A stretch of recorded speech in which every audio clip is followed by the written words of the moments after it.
on est bien sûr très sensible à ça. C'est d'abord notre lieu de travail finalement, les océans pour nous les marins. En tout cas, c'est là où on exprime notre passion, notre métier.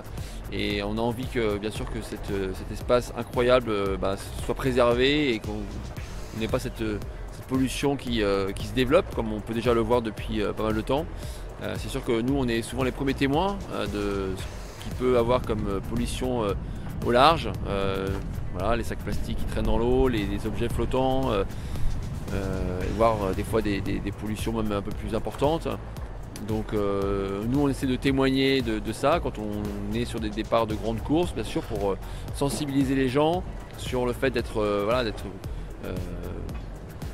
dire que c'est important finalement les petits gestes du quotidien, de rien jeter quand on est à la plage, quand on se balade, de ne pas essayer d'utiliser des sacs plastiques, des choses toutes simples.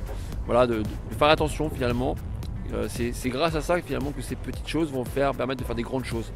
Donc pour nous c'est important de parler notamment aux enfants qui sont finalement les premiers concernés pour le futur. Parce qu'on sait qu'on fait rêver beaucoup d'enfants à travers nos courses, à travers nos aventures.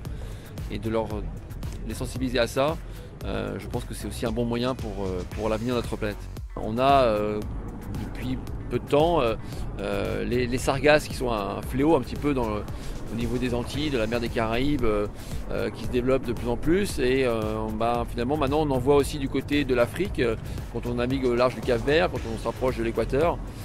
Ce qu'on ne voyait pas moi il y a encore 10 ans quand j'ai fait mon premier Vendée Globe.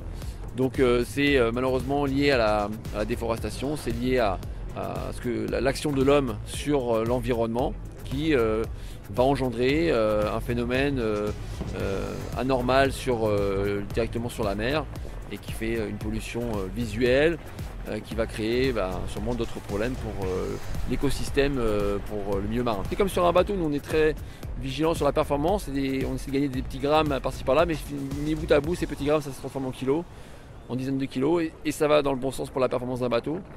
Et voilà, c'est un peu la même chose pour l'environnement. Si on arrive tous chacun à faire un petit effort, ça ira que dans le bon sens.